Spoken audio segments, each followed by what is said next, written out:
to Horror Hour. All right. Hello and welcome to the Horror Hour place. We normally discuss, debate, and disagree on all things horror. I'm one of the co-hosts here, Yutaka. Hello. And today I'm really excited because we have writer-director Jill Gevargizian. Did I do You that? got it. Oh my gosh. Thank you for having me. No, thank you for joining. I'm a huge fan of The Stylist, which I think is still under Psychotic Women in Shudder, which Yes. totally understandable. But and I have seen the short as well, so I'd like to know kind of what brought about this story. Oh my. Well, I am also a hairstylist and I have been now for a scary long time, over 15 years. And so yeah, with the short, the idea first just came to me. I was like, how is there not a hairstylist slasher movie or something really in the vein of like The Dentist or Dr. Giggles, a little bit more of like a sillier thing than what I ended up doing. Is first I was like, how does that not exist? We have Sweeney Todd, of course, but that's very different. And so it just kind of started there, and I just started brainstorming ideas about like if there was a hairstylist that killed people, what would they do? Why did they do it? What is their whole thing? And so the scalping seemed incredibly obvious right away to me, as psychotic as that sounds.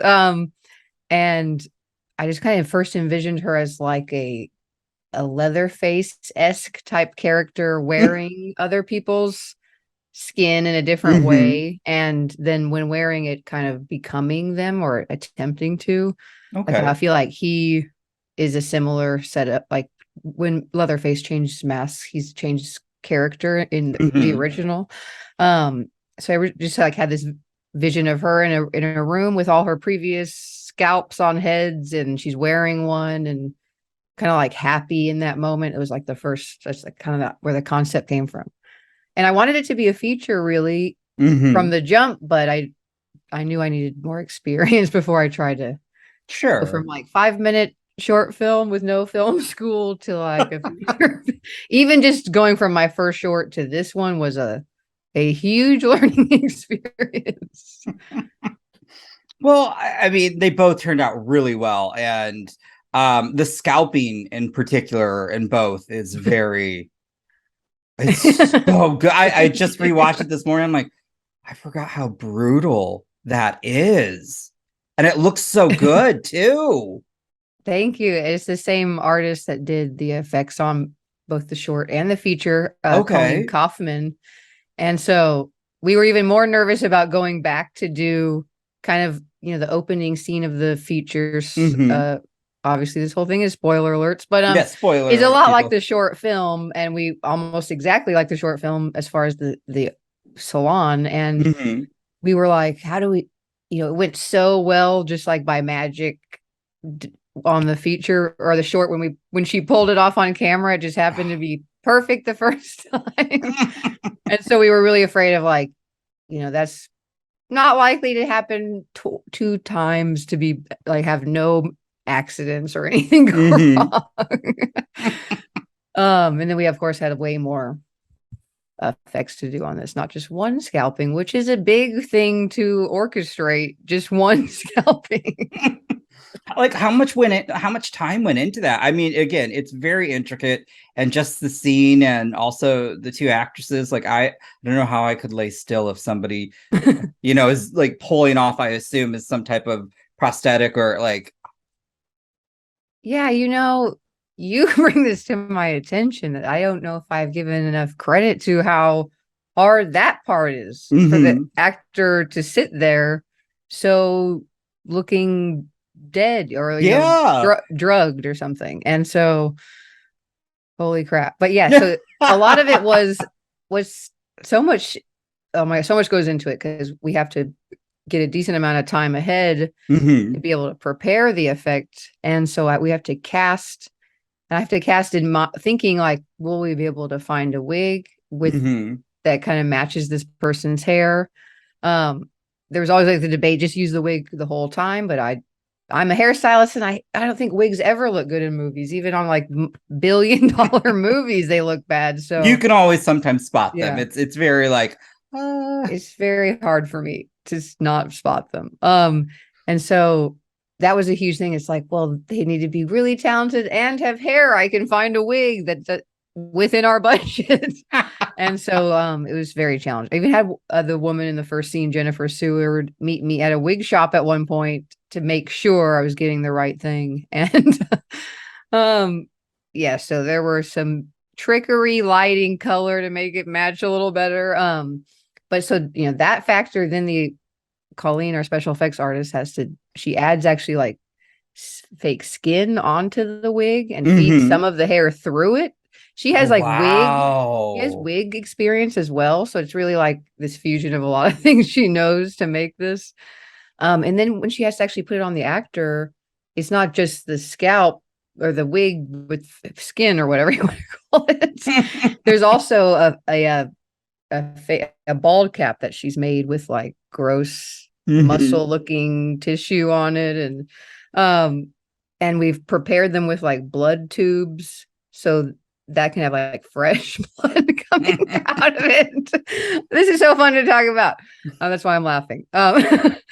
So like to me, this is like fascinating. That's so cool that it's so how much layered, went into it. And so because it's so like she puts the scalp on or puts this bald cap on and bloodies it all up, then puts the scalp over it, seals it all down. So like our actors really having to like pull this off, and we all really don't know what it's going to look like when you do that. Like, is everything going to be in the place it should be once you start to pull it back, or is the whole thing going to come off? Is the blood going to be even going, or will we see like there's so many mistakes that can happen. That's why they do digital. It's not because it looks better. It's like it's easier. Yeah. Practical effects are so much goes into that. And I don't think people like, I love practical effects, but sometimes, it's just a lot. It's really fun until it's still fun the day of, but so like, it's really fun, I think, to prepare effects, but then you get there to shoot it and you're like, this is horrifying if it doesn't go right. It's like just that scalping, just that little part of the scene, which is what, like 30 seconds in the end of the day or a minute, was a whole like 10-12 hour shoot. I don't know if we did anything else, but that's like an effect you spend a whole day on, and then we could shoot like the rest of everything else that happened in the salon in 1 or 2 days, but just that little thing takes that long. And then what's crazy, we always prepare, backup. And I'm always kind of like, but why? We wouldn't even have the time to do it, or we'd have to push the whole thing a day because of how long it takes. It's like putting that back together is like, I think an hour plus. It's not just like sweep it up and redo, it's so it's that puts a lot of pressure on those days. But I think that's part of the thrill of filmmaking, right? I think. No, I mean, well, also too with this feature, how long did it take to complete it in its entirety? That is a loaded question. Oh no, only because of like, well, from right, if you want to say from the short to we're doing it, it's like we shot the short in 2015, and then the feature ended up coming out in 2021. But so we were writing the feature for quite a while between the short and making it. And then just kind of like we were trying to get it out there for a while with a producer, and it wasn't like we weren't getting the magic email of like, here, we want to finance your movie. So finally one day I was just like, we have to make this movie somehow. Like now it's been too long since the short. And so we, really like buckled down, did Kickstarter and pieced the money together. But yeah, once we actually decided to make it and do the Kickstarter, that was like almost only like a little bit over a year of like pre-production shooting, and then being at a film festival the next September, which I don't know how we did it that fast. But it was it's been such a part of my life for so long that it feels like I don't know. And then now it feels weird for it to kind of be going behind me, or maybe it will come back. What I love about it though is I remember when I first I didn't see it at the festivals, but I love sometimes just scrolling through like iTunes or something, give me something new. And I saw the image, and I think you at one point tweeted about it, and I was like, oh, this sounds twisted. And then I watched the trailer, I was like, I fucking need to see this. That hands down. And I was like, buying it right now.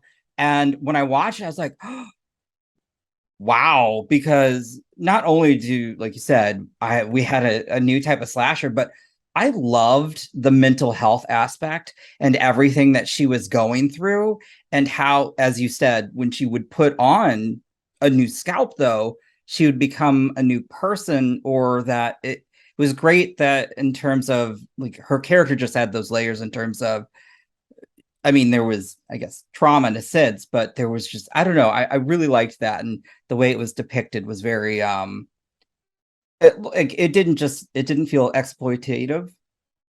It felt honest and real. And it was really enjoyed that. I think that's Thank why I you. connected to this film. I just thought not only were the effects good, but the story. And yes, she's so twisted. I loved it. Like, we Thank needed you that. so much. Yeah, we have, I think, so much to thank is that Najara Townsend, our lead actress, and her performance. She's able to play. In fact, I like battled with this with the writing and just like how we would approach the character, because I wanted her to feel so grounded and Mhm. real, even though she was doing something very over the top. Yes. And I was like, these things don't match, but we're gonna figure out how to make them like exist together. Because I was like, I can even admit to myself, like, real serial killers aren't maybe this theatrical or Yeah. dramatic. And but I didn't want her character to be theatrical and become like silly or anything. And so I don't know. I think so much is thanks to her and she was so invested in the film, being from the short to the Mhm. feature, and between reading it and really building the character with us. And um I feel like she just plays it with such like nuance. It's like she doesn't half the film is just her by herself, and Yeah. no one to feed off and no one to talk to. So it's really just like a lot of just like silent acting, and she's amazing. I'm It like, was, some I scenes want were her to blow up. gut-wrenching. Like, she was so effective, and like, I know she's a serial killer, but I felt for her. And again, like you said, I feel like that was in the perform, like when she was just crying or going through, I was like, oh my God. Like, I know you killed somebody, but I was just like, I just want to hug you. I'm so sorry. But you should, go to prison. But I've always loved really sad movies since I was like very young. Like maybe someone should be concerned with how much I was like, well, I think I was just so infatuated with how like when I realized that like a movie could affect me that deeply, mm-hmm. make me cry. And I realized that so young that I was just like I was obsessed with sad movies. And then I Oh discovered wow. horror movies, and I was like, those are awesome also. And so this is my attempt of making a very sad horror movie. Yeah, I I just mean, yes, that's tragedy, love Romeo and Juliet type stuff. I just love it's interesting. Like I said, I didn't want her character to be theatrical, but like even a lot of the story is it definitely has Romeo and Juliet like inspiration, and mm-hmm. how theatrical and tragic the ending is. And Oof. I love that. I love sad movies. And I also love like anti-hero type characters, the type of people that are typically portrayed very one-dimensional and Mhm. they're just bad. And I think even in real life, it's way more complicated than that. And it's easier for us just to say someone is bad and throw them away, but that's not. That's I don't not think really that's how it right. I don't is. think that's right either. No, that's why I think this story really worked. And so that's why I just also wanted to get to talk to you about it, because I really, when I saw it, I love Bria Grant, and so I was like, oh, and she's great in horror. But again, from the short, I was just like, my jaw dropped, and then the feature, I go, It's like that was it's like you got me in the heart on that one. And what I've just been learning though too is how much goes into making a short to be that launch pad for the feature. And so I'm really happy that you were able to get to make a feature, but also then go the festival route. And people are still talking about the Stylist. I love seeing articles kind of break it down. I love seeing that when it happens to movies I enjoy. It has been very exciting. I'm also a crazy self-promoter, and I will never give up on something, which I think is important. So many filmmakers are selling themselves short by only promoting their movie for like that first 2 months after it comes out. And then, I mean, with horror grows. You never know what something could become. Like all these films that we worship now were very small when they started. And so that's why I think it's important to keep doing what you can. And because we started our festival route digitally, because it was still 2020, so we missed a lot of that in-person experience. Now when we get any invitation to screen in a theater, I'm like jump on it and like immediately talk to Arrow Video, and I'm like, please, can we do this? Because I want to make up for any of that we can, because that's when you really know what works. Like little details, if they work in a movie, you can feel it in a room when you see it with people. It's also horrifying as a filmmaker. It's like, oh God, I don't know if I can watch it again. But no, the reactions have been so cool. And when people break it down, I love to see like people's just their total interpretation of it and how different it is from like mine. And that's what I want it to like. That's the dream, that you can, I think, pull your own thing from things. And it's not just like, this is what this is and that can't be anything else, which is why we didn't go too deep in her background, which is also a critique we get. But I love that. I kind of enjoy that you didn't, because I think it would almost take away from the mystery of that, because then I think it makes it easier to kind of relate to, because if I had more of her backstory, I might not be able to relate to that. And then that makes it, I don't know, that's just me. But I liked it. I'm also very jealous to all the folks out there who got to see it in theaters, because it's one I would love to see in theaters. I'm going to have to keep my eye on the next time you do something in Kansas City, because that's like a 4-hour drive and I would make that in a heartbeat. Well, I don't know which direction you're in, but it's screening in Springfield, Missouri here in a few weeks at the Alamo Draft House in Springfield on the 27th. Everyone come out. Yeah, I'm going to have to look. Yeah, I'm in St. Louis, so that's not that far. Oh yeah, that's really close. I'm going to have to check my schedule, because that would be so cool to see. I don't know that I'm supposed to say any of this yet, but it's totally fine, I think. It'll also be at the St. Louis Alamo eventually, but probably not till like sometime in the spring. We're working on planning that.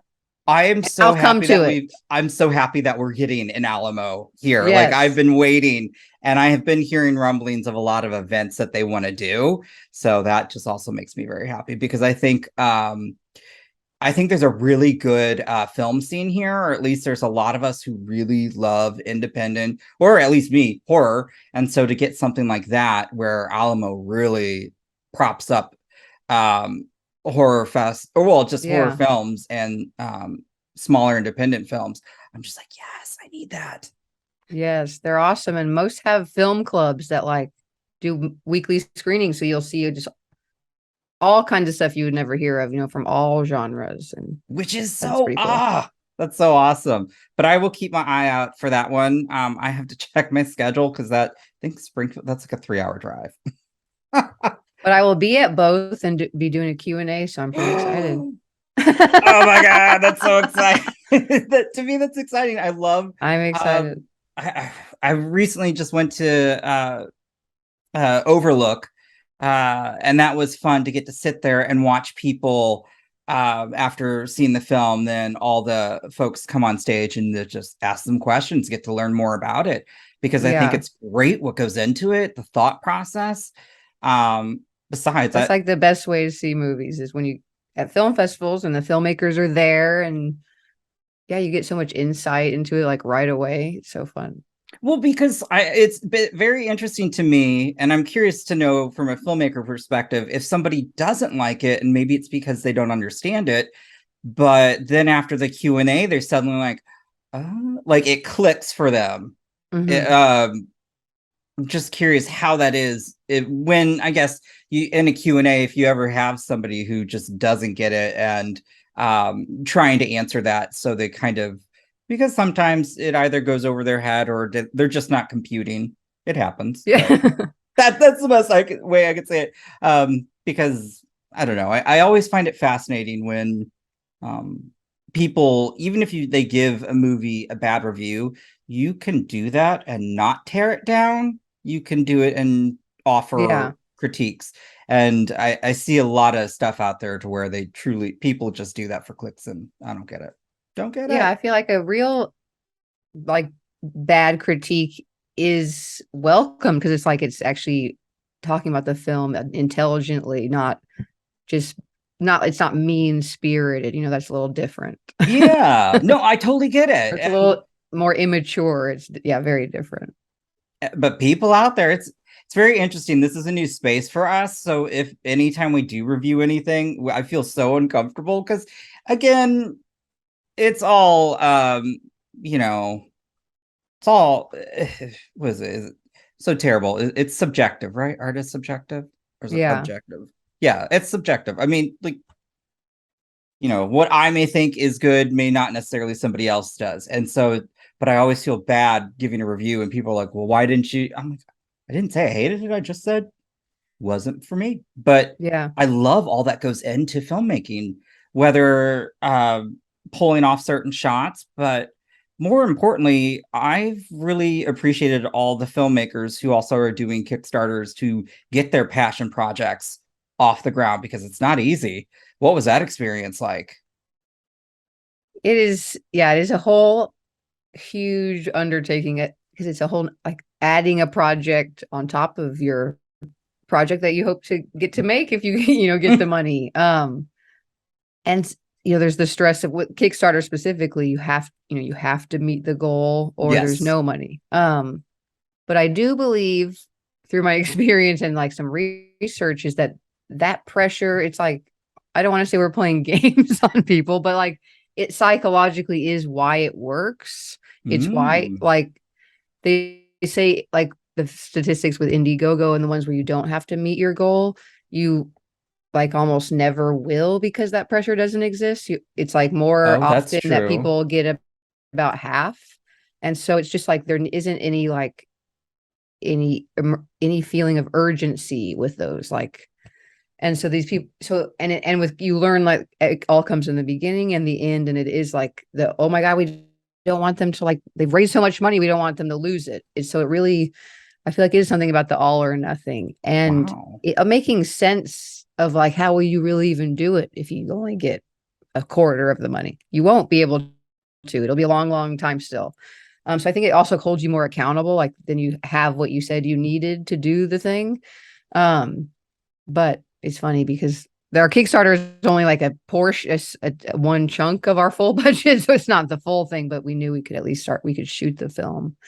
Um, but I've done Kickstarters for two of my shorts, but for this I did way more research, way more prep.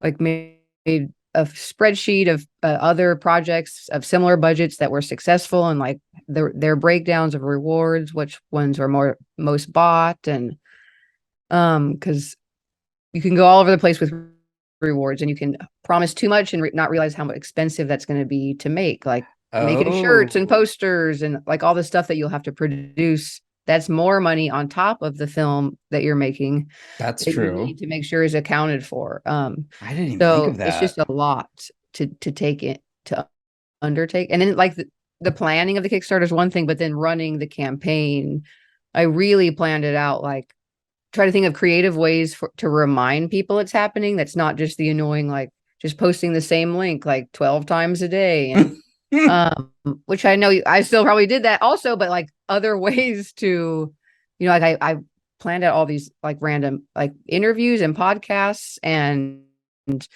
also I had a short film a brand new short film playing festivals at that time. So which was part of the whole scheme from the beginning. I was like, this would make sense. I can promote it while the short's playing. Naturally, That's I'll be smart. being interviewed and be in festivals and then be able to bring this up.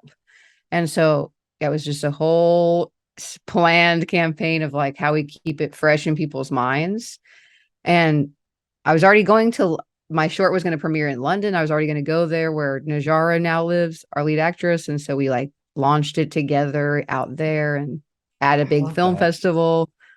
So really, that was the most like planned out campaign I've ever done of anything. But it was really necessary to put that much thought into it if we were gonna. Again, it's it was very still horrifying. horrifying. I mean, we didn't think we were gonna make it for a while. That would give me so much anxiety. I really would. It's horrible, and I have such horrible anxiety as it is, which maybe you can see in Claire. That's all me.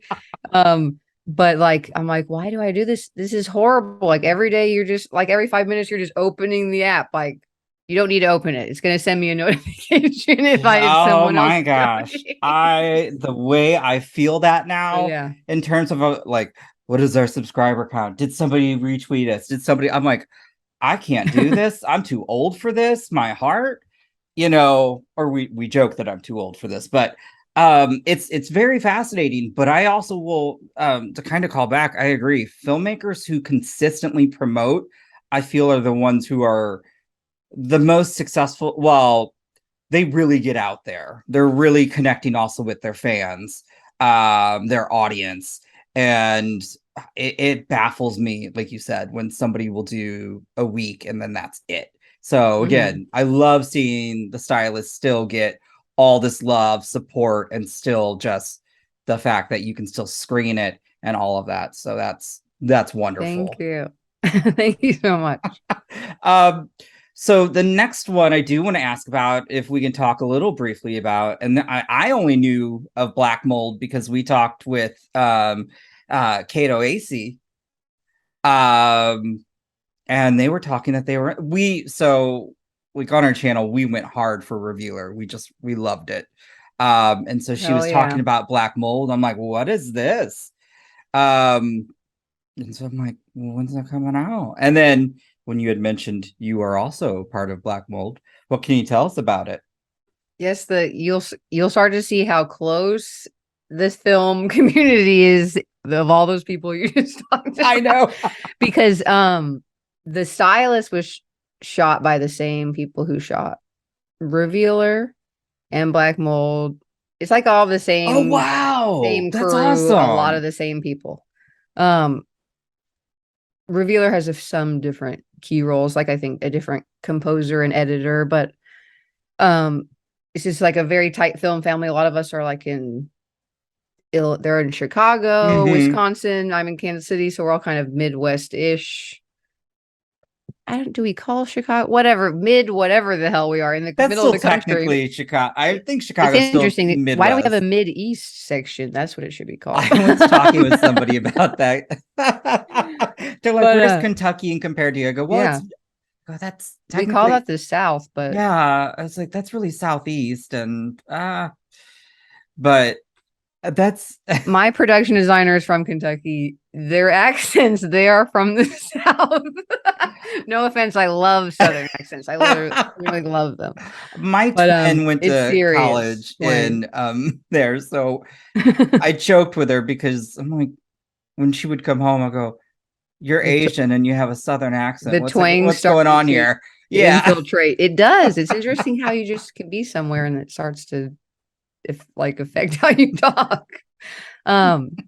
But yeah, Black Mold is also it's written, directed by John Pata, who edited The Stylist. There's another connection. So I love this huge role in our film. I've been working with John in a lot of ways for like almost 10 years. I helped produce one of his short films before The Stylist, and he edited The Stylist and then edited the feature. And then finally he's been a writer director forever. He's been editing all of our projects, and he was dying to get back in the directing chair. And so yes, the same producers really that made Black Mold as Stylist. And we shot it last March. it was a lot of fun. I'm helping produce, but I also did hair on the film, which it was funny to me that I've been a hairstylist in a salon forever and I've never done it on a set, even though I also made a movie about a hairstylist. Now that's wild. Because I don't do my own hair. Well, I've like fixed hair when I'm on set the way a director normally would not, I'm sure, but I don't like call myself my like the hairstylist. Like that's too much to think about, especially on a feature. The hairstylist on this Stylist, Courtney Jones, should get so much like shine, because a job like that no one talks about, and it's a lot of effing work on a movie.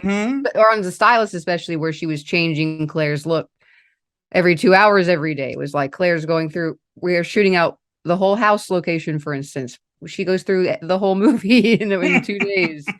But yeah, so I did hair for the first time, and yeah, it's a psychological thriller. I wonder what Kato said about the plot. It was off camera, so we won't spoil anything. Like I don't know what they could. I will say, as a podcaster speaking with you and just other talent, it's always funny when we stop recording, because then we still do talk for a little bit. So that's how we heard about Black Mold. Okay, yeah. Well, we can talk about the plot. It's about a photographer, an artist a couple friends who are photographers, and they like to explore like old abandoned homes and buildings and photograph them, especially, which I know I've always loved to do that creepy stuff since I was a teenager. And so, in the film, our main character, she's just like landed this huge exhibit and has figured out how to get into this creepy fucking building they've always wanted to get into. So on their journey they go, and that is not, as you can imagine, in a horror / thriller, it does not go well. It never does. And yes, so it's very psychological, and it's kind of movie. One of my favorite things about it is I feel like it hopefully will leave people with a lot to talk about and a lot of questions, because you're like, do you think that what this meant this, or did this actually happen, or was this happening?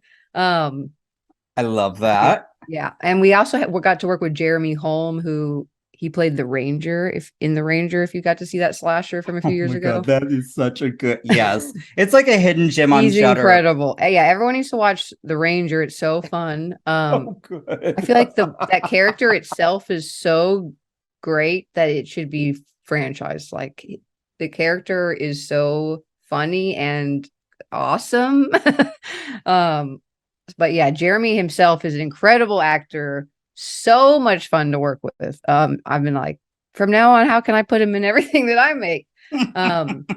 But so yeah, we're currently submitting it to festivals, and we're hoping we'll be premiering sometime this year at a festival. We do not know, no announcements yet. I'm gonna just keep manifesting that, because that would be awesome to see at a festival. I am so excited to also just be back at a festival with a movie and all my film family, and that's like the celebration at the end of the grueling journey of making a movie. It's like, it's so fun, and then this is when you finally get to like breathe and just enjoy it. Although that part's still scary is funny.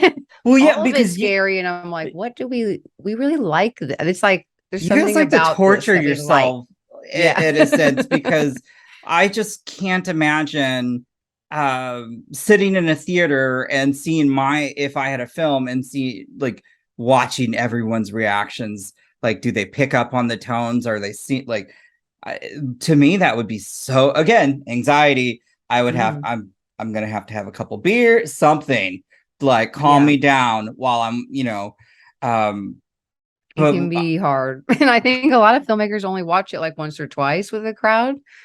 I've probably watched it way too many times, but there's often situations where I feel like I should stay in the room for some reason. Like, it would be rude to leave, because it's not like a festival where lots of other things are happening. But I think they also understand I've watched it 8,000 times at this point, at least, between the editing and actually finishing it. And since then, Hey, again, I look at it as something of a success. Then it's still, and people are still talking about it. People still love it. And oh my, I'm the idea that I could now go see it in a theater, like it like really just makes me giddy. Because that's one of the great thing about horror festivals. You get to see these films that might not necessarily get to have a wide release or get that platform that some of these yeah, others have, because there was so much good independent low budget horror this past year that people don't know about yeah. because they were only at festivals. So I mean, festivals are a great way to really get to see these projects. Yeah, and like with that thing, a friend of mine at festivals, I learned this like just kind of tactic from them. Like when a lot of the bigger ones will have 2 to 7 movies compete like all at the same time, and you have to pick one. Oh, And so I often sometimes it's hard because you're excited about the big movies, but when it's like up against like a movie that is going to be in the theater here soon, like it's a huge movie or something that probably will just be digital release, or it might be a long time before it releases, so it's like this could be your only chance to see it on a big screen. So it's like pick the underdog in that sense of like every time you already know like some of these huge festivals will have huge movies like Bones and All, which is an incredible movie, but like I was like, oh, that one was so hard for me not to watch at a festival. That's why that one comes to mind. And then when I finally saw it, it was great, but I was like, I know it's coming out in November already. I can wait like 6 weeks and instead see something else. But yeah, stuff like that. It's funny. No, I did that. I remember because I forgot, because they'll have like maybe 4 or 5 different screenings going on. I'm like, well, what do I watch? And it's funny because I had screeners for maybe 4 of the films that I still went and saw, mainly because it was their only time they were going to be on the big screen. And I go, I've got to support this because there were great films, but I want to have that experience. And all of Yeah. them, like Sissy turned out to be so great, and like the crowd was loving it, and I'm like, Yeah. that's the experience I want.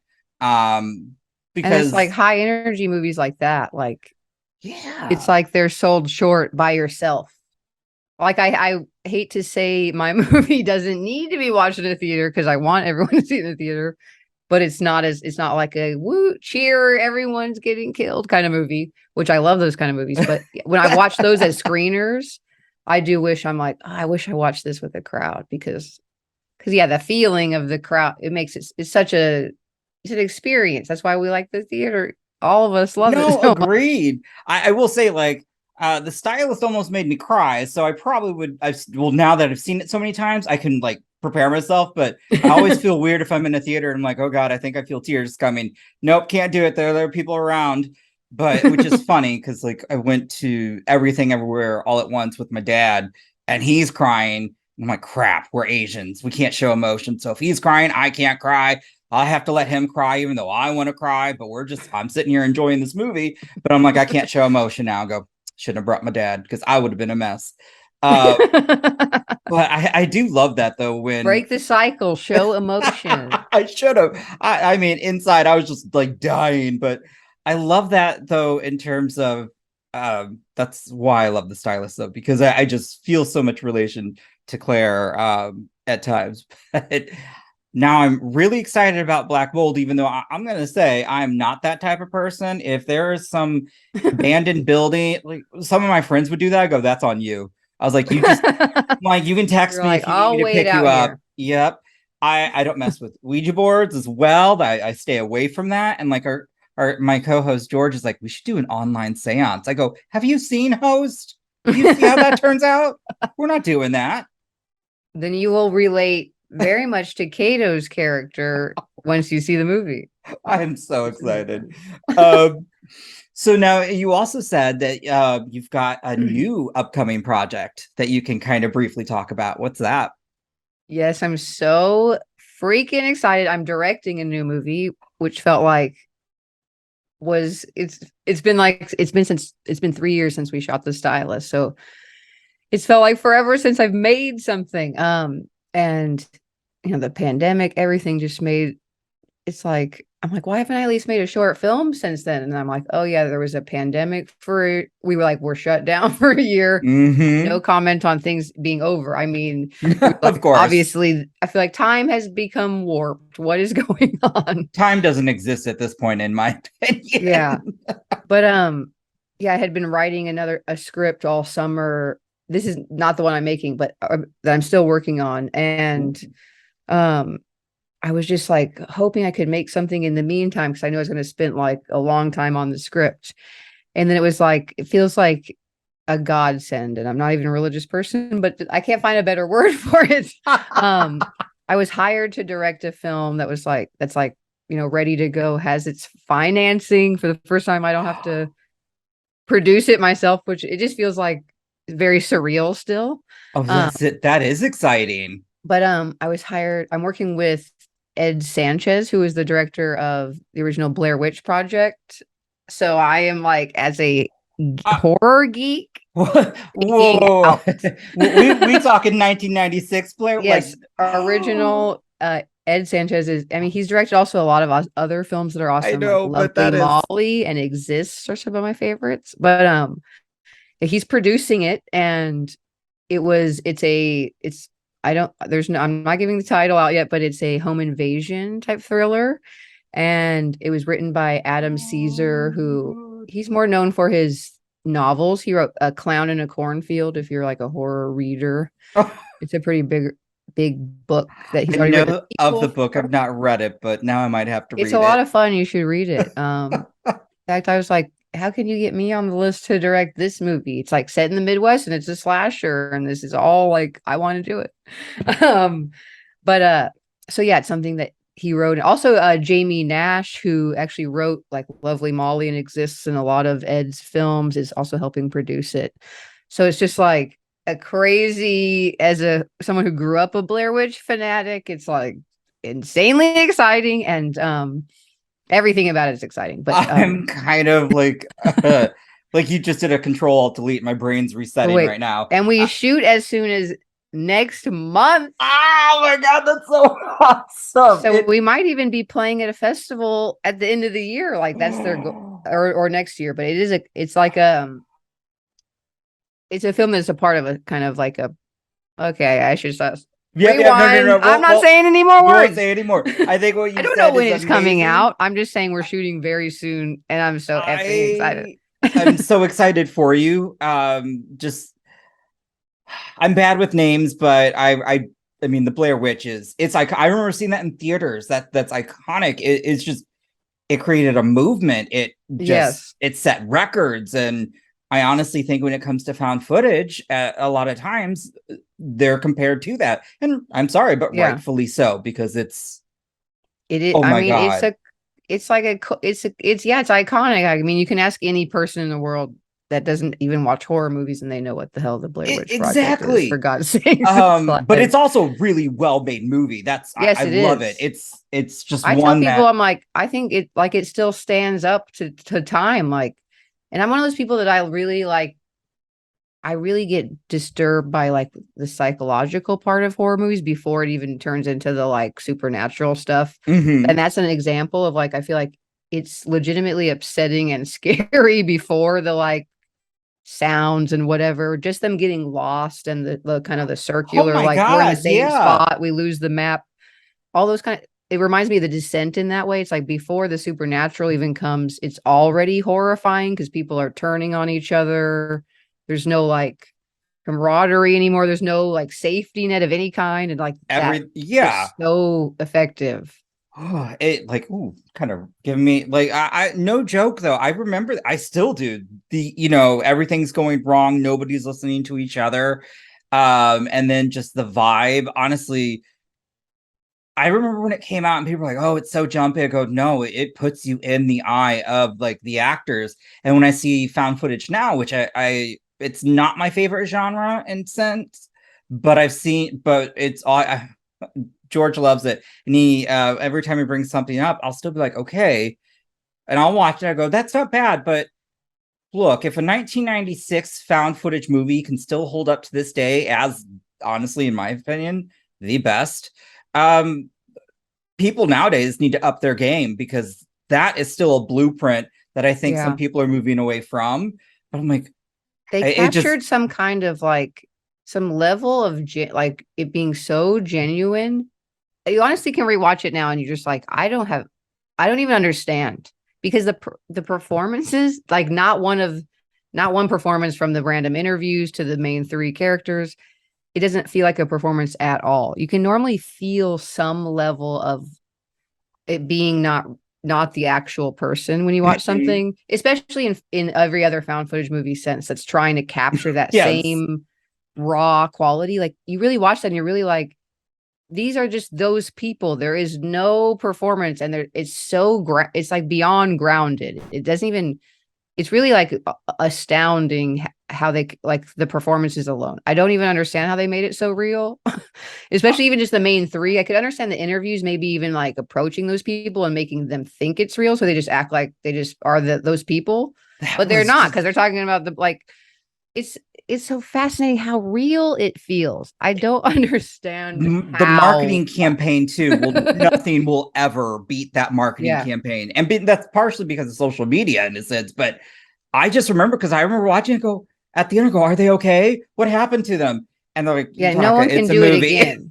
Like once they did it, no one could fool us again, because it was like, and it was everything was perfect about the timing. Like it was like the dawn of the internet getting big, because they were smart. The forethought they put into like they designed these websites so that people would go like Google it and then think that those websites were like real information. Like smart.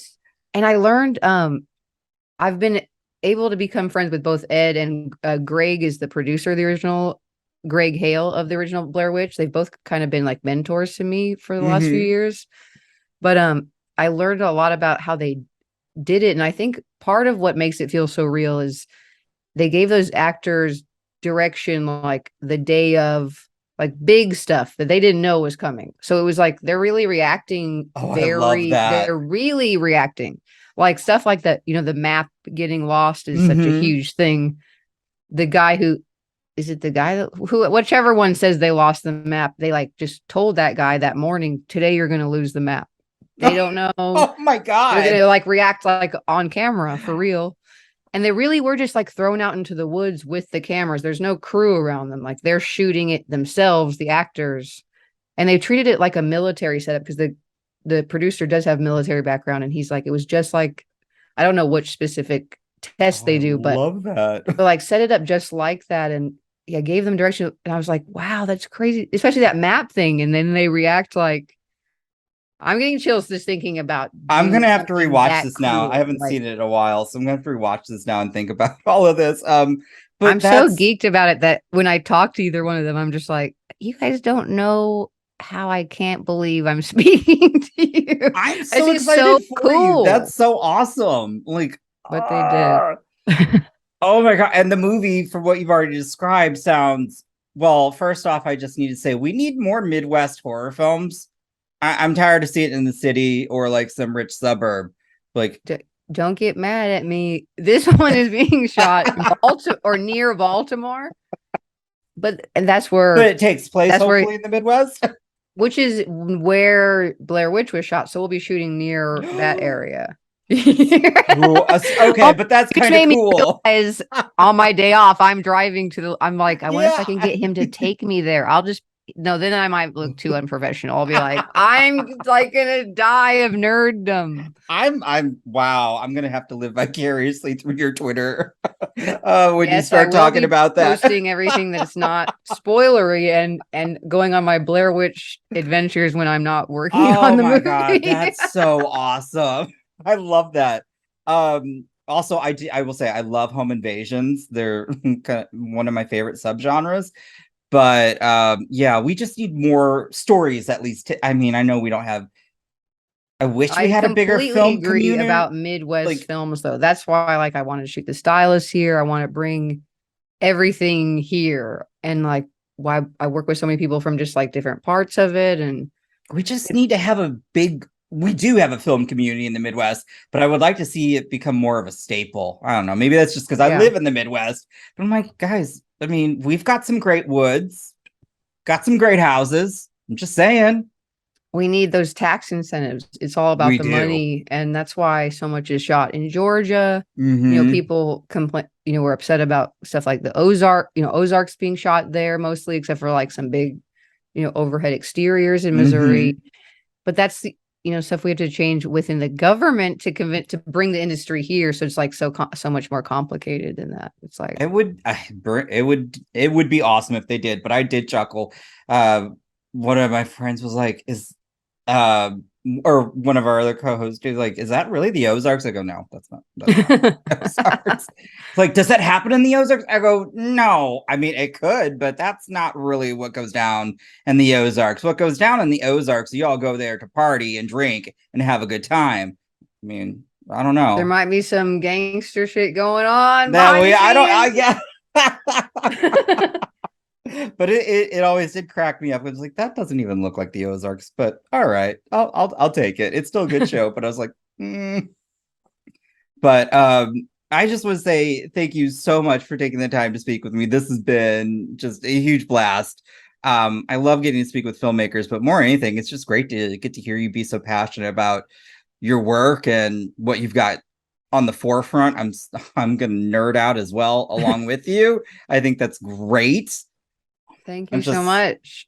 Thank you for having me. To everyone, if you haven't seen The Stylist, seriously, what are you doing? It's on Shudder. Like, go.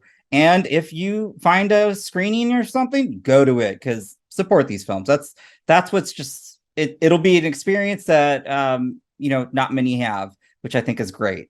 Because again, I wish all the films could go and be on the screen, but sadly, unfortunately, that doesn't happen. So get out to the festivals. You'd be surprised. You would see so many gems that then when people start talking about, you're like, I already saw it.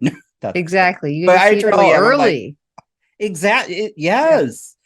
Yeah. And you never know who might show up. Like, I think I was too nervous to speak, so I couldn't even go up. But at Overlook, there was Mick Garris and Axel Carolyn, and I'm like, I want to say hi, but I can't. I was like, oh my gosh, I'm freaking out. I was like, they're right there, but I'm just saying, you never know who you might see.